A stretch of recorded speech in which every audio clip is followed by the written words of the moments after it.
warahmatullahi wabarakatuh. Alhamdulillahirobbilalamin, wassalatu wassalamu ala asrofil anbiya wal mursalin wa ala alihi washabihi ajmain, amma ba'du. Langsung saja, baiklah, di sini saya akan mempresentasikan hasil diskusi saya sebagai mata kuliah patologi dengan dosen pengampu Kostarin Enopadria MKEP yang berjudul mekanisme adaptasi sel. Baiklah, di sini saya akan membahas tentang pertama, mekanisme adaptasi sel, kedua, organisasi sel, ketiga, modalitas cedera sel, keempat, sel yang diserang, kelima, klasifikasi patologi. Pertama, pengertian patologi dan mekanisme adaptasi sel. Patologi adalah salah satu dasar ilmu kedokteran dan memiliki peranan yang sangat fundamental. Seringkali diagnosis pasti suatu penyakit ditegakkan dengan patologi atau histopatologi. Adaptasi sel bentuk reaksi jaringan organ sistem tubuh terhadap jejas. Pertama, ada retrogresif, yaitu jika terjadi proses kemunduran degenerasi kembali ke arah yang kurang kompleks. Kedua, progresif, berkelanjutan berjalan terus ke arah yang lebih buruk untuk penyakit. Yang selanjutnya yaitu dengan ukuran normal sempurna dengan ukuran normal, hipertrofi membesar, yaitu peningkatan ukuran sel, dan perubahan ini meningkatkan ukuran alat tubuh menjadi lebih besar. Selanjutnya, mekanisme adaptasi sel, yaitu organisasi sel, yaitu unit kehidupan kesatuan lahiriah yang terkecil, menunjukkan bermacam-macam fenomena yang berhubungan dengan hidup karakteristik makhluk hidup. Yang kedua, struktur sel atau organisasi sel. Sel mengandung struktur fisik yang terorganisasi yang dinamakan organel sel. Terdiri dari dua bagian utama. Pertama, membran sel merupakan struktur elastis yang sangat tipis, penyaring elektif zat-zat tertentu. Yang kedua, membran inti merupakan dua membran yang saling mengelilingi. Pada kedua membran yang bersatu merupakan larut dapat bergerak antara cairan inti dan stoplasma.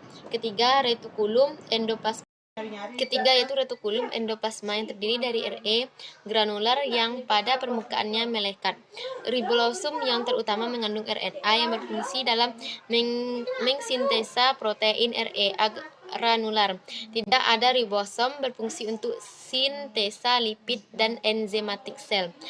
Keempat, kompleks Golgi berhubungan dengan Re, berfungsi memproses senyawa yang ditransfer Re kemudian dikreasikan.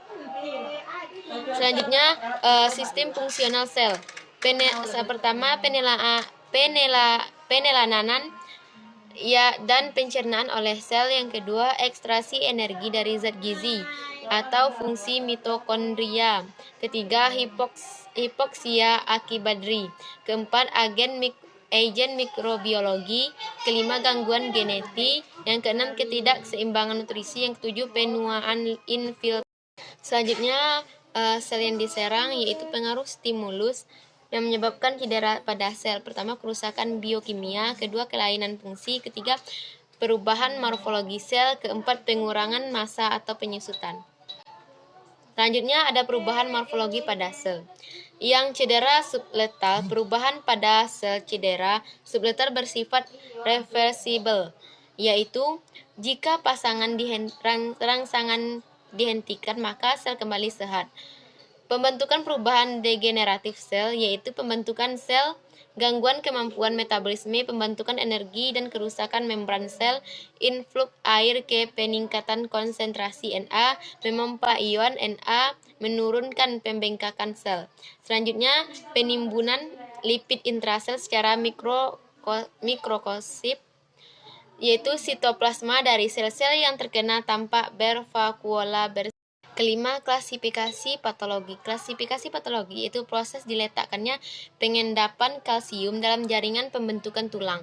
Klasifikasi patologis merupakan proses yang sering juga menyatakan pengendapan abnormal garam-garam kalsium disertai sedikit besi, magnesium, dan garam-garam mineral lainnya dalam jaringan.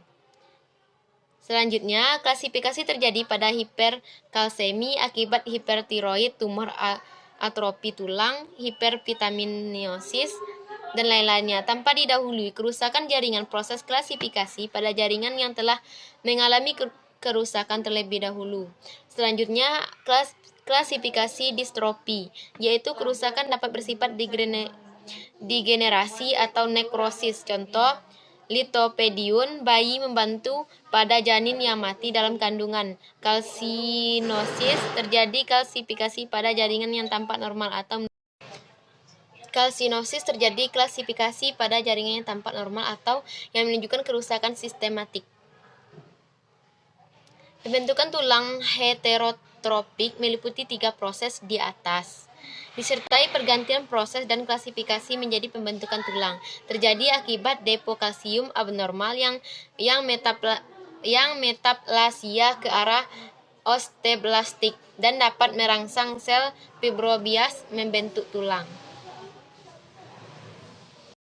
Mungkin hanya itulah diskusi saya yang dapat saya tampilkan. Kalau ada kelebihannya dari Allah Subhanahu wa taala, kalau ada kekurangannya dari saya sendiri, saya undur diri. Wassalamualaikum warahmatullahi wabarakatuh.